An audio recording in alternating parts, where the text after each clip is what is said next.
විගණනාධිපතිවරයා දිගින් දිගටම ආණ්ඩුව පත් කිරීම පමා කරගෙන යනවා. විශේෂයෙන්ම මේ ආණ්ඩුව බලයට එන්න කලින් රාජ්‍ය සේවය ගැන කතා කරපු දේවල්, මේ රටේ විගණනය ගැන කතා කරපු දේවල්, විනිවිදභාවය ගැන කතා කරපු දේවල්, ඒ සියලු දේවල් අද වෙනකොට ජනාධිපතිතුමා අමතක කරලා විගණනාධිපතිවරයා පත් කිරීම ඉතාම ඕනෑකමින්ම ආණ්ඩුව මගහරිනවයි කියන එක දැන් අපිට පැහැදිලි. 2025 ඉඳන් ආණ්ඩුවේ ඒ ආයතන ඔක්කොම මේ විගණනයට ලක් වෙන්න සිද්ධ වෙනවා. ඒ හින්දා අපිට පේන තිබෙනවා ආණ්ඩුව උත්සාහ කරනවා Tamanගේ හිතවතෙක් ගෙනල්ලා මේ විගණනාධිපතිවරයා හැටියට පත් කරන්න. දැන් ජනාධිපතිතුමා යෝජනා කරපු සියලු අය ප්‍රතික්ෂේප වුණා. ඒ ප්‍රතික්ෂේප වුණේම සුදුසුකම් තිබෙන අය මේ විෂයපතය ගැන දන්න අය නෙමෙයි ජනාධිපතිතුමා යෝජනා කරේ.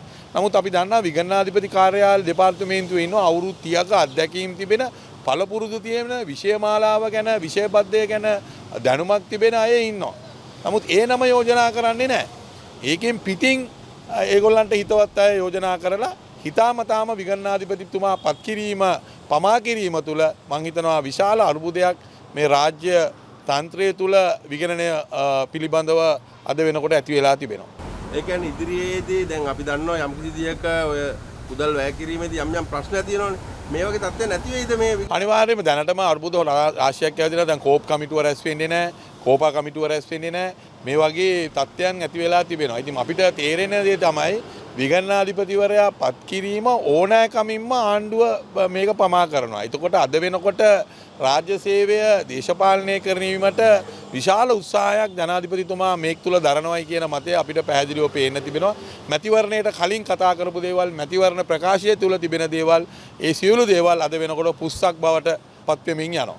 දැන් ඒකම අපි දන්නවා මේ නව අධ්‍යාපන ප්‍රතිසංස්කරණ සම්බන්ධයෙන් තවමත් දැන් ඔබතුමාලා කියන්නේ මේක වෙබ් ලින්කයක් අල්ලගෙන තමයි මේක කරන්න කියලා. මේක මේ යම් විදිහට තවමත් මේ විපක්ෂය කියන්නේ මේ වෙබ් ලින්කේ වැරදි මේකින්ද මේක වෙනස් කරන්න ඕන.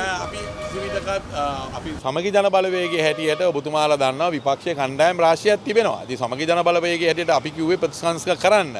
අපි මුලින් දාම ප්‍රතිසංස්කර වෙනුවෙන් පෙනී සිටපු දේශපාලන පක්ෂයක්.